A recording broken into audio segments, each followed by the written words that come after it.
విద్యులక నిలయం విజయనగరం దశ దిశలా వ్యాప్తి చెందడానికి ప్రధాన కారణం ఇక్కడ ఉన్నటువంటి గజపతి రాజుల వంశపార్యం వస్తున్నటువంటి పాలన అని చెప్పొచ్చు. ఇదే క్రమంలో ఏదైతే పూర్వకాలం నుంచి వచ్చినటువంటి ఆ యొక్క రాజుల తాలూకు సంస్థానం అంతా కూడా పూర్తిగా ఈరోజు విద్యకి అంకితం చేసినటువంటి నేపథ్యం కూడా ఉంది. ఇదే క్రమంలో ఈరోజు మోతీ మహల్ని కూడా మళ్ళీ పునఃప్రారంభించిన పరిస్థితి కనిపిస్తుంది. ఎందుకంటే గతంలో ఉన్నటువంటి ఆ భవనం ఏదైతే ఉందో భవనం అంతా కూడా పూర్తిగా శిథిలావస్థకు చేరుకునే పరిస్థితి కనిపించింది. అయితే ఈరోజు ఈ మోతీ మహల్ని అయితే ఈరోజు మానస సంస్థ ద్వారా మళ్ళీ దీన్ని పునర్నిర్మాణం చేసి మళ్ళీ ఈరోజు కొత్త రూపులు అయితే దాల్చుకునే పరిస్థితి కనిపిస్తుంది. ఈ మోతీ మహల్లోనే మళ్ళీ యథావిధిగా అయితే ఏదైతే ఎంతవరకు కూడా విద్యా బుద్ధులు నేర్పినటువంటి ఏవైతే తరగతి గదులు ఉన్నాయో అవే మళ్ళీ కొనసాగిస్తున్న పరిస్థితి కనిపిస్తుంది. దీనికి సంబంధించిన మరిన్ని వివరాలు మనతో పాటు మాట్లాడడానికి ఈ కాలేజీ సంబంధించిన కరస్పాండెంట్ గారు అయితే ఉన్నారు. ఆయనతో మాట్లాడి మరిన్ని వివరాలు తెలుసుకునే ప్రయత్నం చేద్దాం. సార్ చెప్పండి సార్, ఇక్కడి నుంచి ఏ విధంగా జరగబోతుంది ఏంటి? ముఖ్యంగా చూసుకుంటే ఈ మోతీ మహల్ యొక్క చరిత్ర ఏమిటి?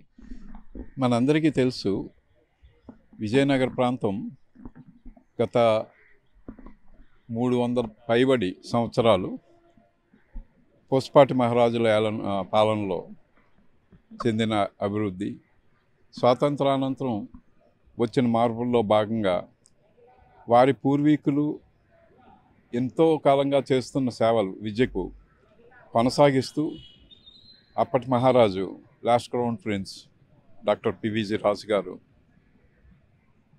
వారి సర్వదాస్తిని వేల ఎకరాల భూములను, వారి కోటలో ఉన్న రాజభవనాలను, ఇతర ఆస్తులని కూడా వారి జయం మేరకు ప్రజలకి చెందాలి, ప్రజలకి ఉపయోగపడాలి, ప్రజలకు విద్యనివ్వటంలో ఎంతో ఉపయోగపడాలి, తద్వారా ఎన్నో తరాలు మంచి భవిష్యత్తు పొందాలి అనే భావంతో చేసిన ఈ ఫిలాంథ్రఫికల్ కాంట్రిబ్యూషన్స్ మనందరికీ తెలుసు.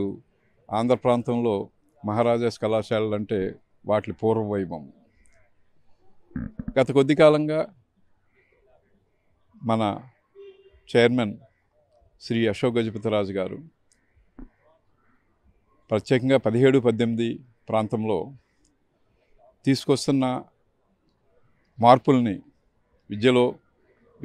విద్యకు తగ్గ ఇన్ఫ్రాస్ట్రక్చర్లో తీసుకొస్తున్న మార్పులు అనుగుణంగా అనేక మార్పులు చేర్పులు తీసుకొస్తూ అందులో భాగంగా ఫిజికల్ ఇన్ఫ్రాస్ట్రక్చర్ను కూడా అభివృద్ధి చేయాలనే తపనతో ఎన్నో వందల సంవత్సరాల ఓల్డ్ అయినటువంటి మన మోతీ మహల్ని మరొకసారి పూర్వవైభవం తీసుకురావాలి, దాని స్థానంలో దాన్ని రెనోవేట్ చేసి కొత్తగా బిల్డ్ చేసి విద్యకి మరింత సదుపాయాలను పెంచాలనే ఉద్దేశంతో 17-18లో ఈ ప్రాజెక్ట్ని టేకప్ చేయడం జరిగింది. దానికి తగ్గ ఫైనాన్స్ కానీ టెక్నికల్ క్లియరెన్సెస్ కానీ అన్నీ పొందడం జరిగింది. అన్నీ పొంది చేస్తున్న ప్రయాణంలో భాగంగా తదుపరి కాలంలో వచ్చిన పరిణామాలు అవాంతరాలుగా మారి ఒక 5 సంవత్సరాలు వారి ఈ కోరిక విద్యార్థులకి మంచి సౌకర్యాలతో కూడిన సదుపాయాలని వారికి అందజేయాలనే కోరికను తీర్చుకునే విధానంలో భాగంగా చేస్తున్న ప్రయత్నాలకి ఎన్నో అవాంతరాలు కలిగి వారి మానసిక వేదనకు గురి చేశాయి. అదృష్టవశాత్తు గత సంవత్సరం నుంచి వారు మరింత జయంతో పూనుకుని అవాంతరాలను దాటి ఈ ప్రాజెక్ట్కి పూనుకోవటం ద్వారా అన్ని సదుపాయాలు కల్పించడం ద్వారా మాలాంటి సిబ్బందికి ఒక అద్భుతమైన అవకాశం వచ్చింది. ఎంతోమంది నా సహచర టీచర్స్ కానీ ఇతర సిబ్బంది కానీ ఈ ప్రాజెక్టులో భాగస్వాములై వారి జయాన్ని ముందుకు తీసుకెళ్లడంలో అనేక ప్రయత్నాలు చేసి గత సంవత్సరం సుమారుగా ఆగస్టు 26న ఇక్కడ ఒక కార్యక్రమం చేశాం. మహారాజా విజయరాం గజపతిరాజు గారి తెలుగు బుక్ ఆవిష్కరణ జరిగింది, మీరు కూడా చూసే ఉంటారు. అప్పటి మన అలకనారాయణ గజపతిరాజు గారి జయంతి సందర్భంగా ఆగస్టు 26, 2024ని ఇక్కడ ఏమి ఉండేది కాదు, ఒక జర్మన్ టెంట్ వేసి అందులో బుక్ ఆవిష్కరణ జరిగింది. అక్టోబర్ చివరి భాగంలో ఈ భవన సముదాయానికి కన్స్ట్రక్షన్ కోసమే శంకుస్థాపన చేయడం జరిగింది. గత 10 నెలలుగా అవిశ్రాంత వర్కు, ప్రత్యేకంగా వారు చూపించిన శ్రద్ధ, చైర్మన్ గారు, ప్రస్తుత గవర్నర్ స్టేట్ ఆఫ్ గోవా, వారు చూపించిన శ్రద్ధ, అకుంఠిత దీక్ష, మా అందరికీ వచ్చిన అదృష్టం, అందులో భాగస్వాములు అవ్వటం, మాకు ఈ రోజున ఇక్కడ నిలబడి విద్యార్థులకి విజయనగరం ప్రజలు, ఆంధ్రప్రదేశ్లో కూడా మేమెంతో గౌరవంగా చెప్పగలము. ఈ మోతీమహల్ ఒకప్పుడు ఎంత వైభవంగా ఉండేదని అనే దానికి దగ్గరగా కొత్త నూతన సదుపాయాలు తీసుకురావడం జరిగింది. ఇందులో ఈ భవనంలో 11 లాబొరేటరీస్ ఉన్నాయి, కంప్యూటర్స్ రిలేటెడ్వి, ఇతర సైన్సెస్ రిలేటెడ్వి, అలాగే 32 తరగతి గదులు ఉన్నాయి.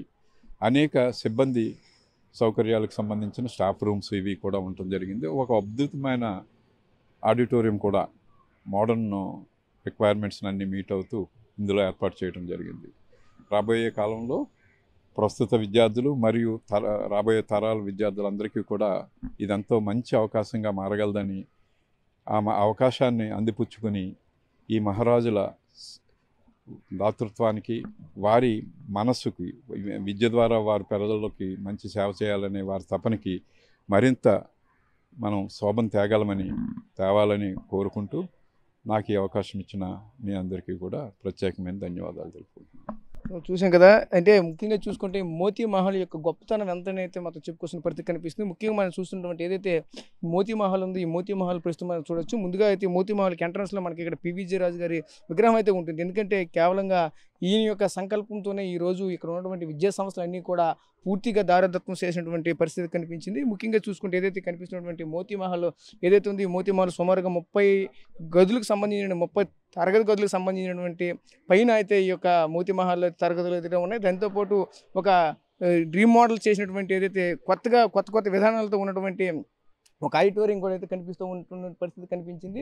ముఖ్యంగా మరి చూసుకుంటే మరోవైపు ఏదైతే ఈ మోతీ మహల్తో పాటు దీనిలో ఉన్నటువంటి ఏదైతే 11 వరకు కూడా దీనికి సంబంధించినటువంటి కంప్యూటర్ ల్యాబొరేటరీలు కూడా ఉంటున్నటువంటి పరిస్థితులు మనకు కనిపించాయి. అయితే ముఖ్యంగా చూసుకుంటే అదేవిధంగా మరోవైపు దీనికి సంబంధించినటువంటి ఎన్నో ఎక్విప్మెంట్స్ అయితే కనిపిస్తున్నాయి. అయితే మనకి ఏదైతే పూర్వకాలంలో ఉన్నటువంటి మోతీ మహల్ ఎటువంటి ఆకృతితో, ఎటువంటి స్ట్రక్చర్తో ఉండేది, అదే స్ట్రక్చర్తో మళ్ళీ కూడా పునర్నిర్మాణం అయితే జరిగింది. దీని పట్ల చూసుకుంటే ఏదైతే పాతకాలంలో ఉన్నటువంటి కోట ఏ విధంగా ఉండేది అదే విధంగా ఉండడం పట్ల అయితే మాత్రం ఇక్కడ ఉన్నటువంటి విజయనగరం వాసులంతా కూడా హర్షం వ్యక్తం చేసినటువంటి పరిస్థితి కనిపిస్తుంది. దీనికి సంబంధించిన కొంతమంది అధికారులు కూడా ఉన్నారు, వాళ్ళతో కూడా మాట్లాడే మరి మీరు తెలుసుకునే ప్రయత్నం చేశారు. సార్ చెప్పండి సార్, మోతీ మహల్ యొక్క గొప్పతనాలు ఏమిటి, అసలు దీని తల చరిత్ర ఏమిటి, పాతకాలంలో రాజులు ఇందులోనే ఉండేవాళ్ళంటూ కూడా ఇప్పుడు ఆల్రెడీ అశోక్ గజపతి రాజు గారు ప్రెస్ మీట్లు చెప్పారు. ఇదంతా కూడా చూస్తూ ఉంటే ఒక వైభవం అయితే కనిపిస్తూ ఉంటుంది. అది దీని గొప్పతనం ఏంటి? అంటే నాకు ఎగ్జాక్ట్లీ డీటెయిల్ చరిత్ర తెలియదండి. కాకపోతే మోతీ మహల్ అనేది ఒరిజినల్లీ వాళ్ళు నివాస స్థలం, తర్వాత ఉమెన్స్ కాలేజ్కి ఇచ్చారు. బేసిక్లీ ఉమెన్స్ కాలేజ్కి వాడేవారు. కాలక్రమంలో బిల్డింగ్ కొద్దిగా దెబ్బతింది. సో అది రీకన్స్ట్రక్ట్ చేయాలన్న ప్రపోజల్ తర్వాత వేరియస్ కారణాల వల్ల డిలే అయింది. మా వరకు అయితే సారు మాన్సస్ వాళ్ళే ఎగ్జిక్యూట్ చేసుకుందాం అని ప్రాజెక్ట్ అనుకున్న తర్వాత ఇంజనీరింగ్ కాలేజ్కి ఆ బాధ్యత అప్పచెప్పారు. నేను ఇంజనీరింగ్ కాలేజ్లో పనిచేస్తానండి. సో మేము ఆ బాధ్యత తీసుకొని సార్ మాకేంటంటే అక్టోబర్ 17న శంకుస్థాపన జరిగింది. 1 year ఆగస్ట్ 14th లోపల పూర్తి చేయాలని మాకు డెడ్లైన్ ఇచ్చారు. సో ఒక 15 రోజులు లేట్ అయింది, కానీ we been able to complete it. ఇందులో my facilities wise 30 class rooms, ఒక 7 కంప్యూటర్ ల్యాబ్స్, ఒక్కొక్కటి 60 capacity, all AC LCD projector benches included with computers. తర్వాత ఒక 4 ఫిజిక్స్ ల్యాబ్స్, ఒక geology lab, 34 staff sitting capacity, మిగతా ఆర్ఓ వాటర్ కానీ అయితేనేమి various other facilities are all there completely. ఒక auditorium ఉంది. సో ఎంఆర్ కాలేజ్కి completely dedicated. So MR college వాళ్ళకి ఇది చాలా మంచి సదుపాయం అవుతుందని చైర్మన్ గారి నమ్మకం, అదే ఉద్దేశంతో చేసాము. సో హోప్ఫుల్లీ ఇంకొక 10 రోజుల్లో ఒకసారి అన్నీ మళ్ళీ చెక్ చేసేసి I think students will start using the facility. It will be wonderful facility for MR college. MR college చరిత్ర చాలా ఘనమైంది. 1879లో స్టార్ట్ అయింది. సో ఎంఆర్ కాలేజ్కి ఒక మంచి ఫెసిలిటీని యాడ్ చేసిన వాళ్ళం అయ్యాం బేసిక్లీ సార్. అంటే ఎంత తక్కువ టైంలో ఎంత చాలా చక్కనైన కట్టడం కట్టారు. మొత్తంగా చూసుకుంటే ఎంత మొత్తంలో దీనికి ఖర్చు అయింది ఉంటారు ఎంతవరకు చూసుకుంటే మొత్తంగా ఉంటుంది? ఇది ఖర్చు వరకు సార్ యాక్చువల్లీ ఇది ఒరిజినల్లీ 2018లో దీనికి అప్పుడు ఎండోమెంట్ వాళ్ళు ఎస్టిమేట్ చేసింది 12.75 crores అండి. అప్పుడు అది డిలే అవటం వలన కాస్ట్ ఎస్కలేషన్ అయి జరిగి అది 24లో దీనికి ఒక 19 crores అవుతుంది అన్నట్టుగా వాళ్ళు అంచనా చెప్పారు. 19 crores మనం ఇప్పుడు పెట్టగలిగే పరిస్థితి లేదు. ప్లస్ అది వాళ్ళు నార్మల్లీ ఎగ్జిక్యూట్ చేస్తే ఒక 5-6 ఏళ్ళు పట్టొచ్చు నార్మల్లీ వాళ్ళ సైకిల్లో. సో అలా మనం చేసే పరిస్థితి లేదు, టైం వైజ్ కానీ డబ్బుల్ వైజ్ కానీ చేసే పరిస్థితి లేదు. కాబట్టి మనమే చేసుకుందాం ఛాలెంజ్గా తీసుకొని. 18లో ఏదైతే 12.75 crores అనుకున్నామో దానికే చేద్దామని ఒక ఛాలెంజ్గా చైర్మన్ గారు మాకు ఇచ్చారు. సో మేము ఆ 12.75 crores తోటి ఒరిజినల్ అనుకున్న ప్రాజెక్టే కాకుండా ఈ వెనకాల కోర్ట్యార్డ్లో ఉన్న 30,000 SFT శాండ్ స్టోను చాలా పెంచి కూడా అదే 12.75 కన్నా తక్కువలోనే చేసాం. ఓవరాల్గా ల్యాబ్స్ అవి కూడా యాడ్ చేసాం కాబట్టి మొత్తం అన్నీ కలిపి ల్యాబ్లో ఇన్ఫ్రాస్ట్రక్చర్ అన్నీ కలిపి ఇంకా ఫైనల్ అకౌంట్స్ తేలలేదు కానీ ఇప్పటికి 13.3 కోట్లతో మొత్తం original scope of project almost రమారమి 8.9 crores చేసాం. మిగతా increase scope, generator, transformer 200 kV, under ground cabling అన్నీ కలిపి 13.3 crores ప్రస్తుతానికి I think we finish the project.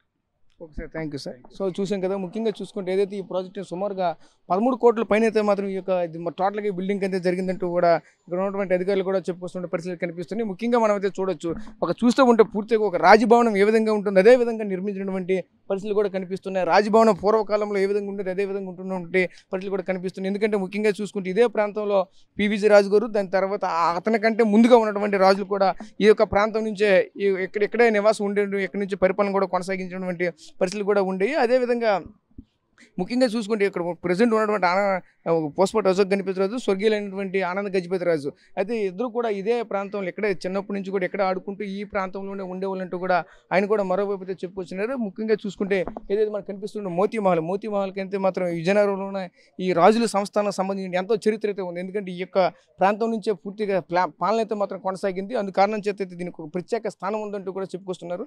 అదేవిధంగా ఏదైతే మోతీ మహల్ ఉందో మోతీ మహల్ యొక్క స్ట్రక్చర్ కానీ దానికి సంబంధించినటువంటి దానికి సంబంధించిన ఆర్కియాలజీ సంబంధించి ఏదైతే పూర్తిగా ఉందో అన్నీ కూడా ఏది కూడా ధ్వంసం అవ్వకుండా ఏదైతే ఆ పాత కాలంలో ఏ విధంగా అయితే ఉండేది అదే విధంగా మళ్ళీ నిర్మించాలనే ఒక సదుద్దేశంతో ఈరోజు అయితే మాత్రం అదే విధంగా నిర్మించిన పరిస్థితి కనిపించింది. ముఖ్యంగా చూసుకుంటే దీనికి సంబంధించినటువంటి ఏవైతే ప్రపోజల్ గతంలో పెట్టినటువంటి ఏదైతే దేవాదాయ శాఖ నుంచి ఎండోమెంట్ డిపార్ట్మెంట్ నుంచి వచ్చినటువంటి ప్రపోజల్ కాదండి ఛాలెంజ్గా తీసుకునే మాన్సెస్ సంస్థ ద్వారా అయితే మాత్రం దీన్ని అయితే కొనసాగించినటువంటి పరిస్థితులు కూడా కనిపిస్తున్నాయి. ప్రస్తుతం ఇది ఇక్కడ ఉన్నటువంటి తాజా పరిస్థితి. కెమెరా పర్సన్ నాయుడుతో రాజేష్, RTV, విజయనగరం నుంచి. తెలుగులో ఫాస్టెస్ట్ న్యూస్ ఇప్పుడు కొత్త అవతారంలో 5 సెకండ్లోనే పూర్తి వార్తా సమాచారం మీ చేతిలో. సోషల్ మీడియా ట్రెండ్స్ మీ కళ్ళ ముందుకే live TV and voice search ఆప్షన్స్తో ఇప్పుడే డౌన్లోడ్ చేయండి. యాప్ లింక్ డిస్క్రిప్షన్లో ఉంది.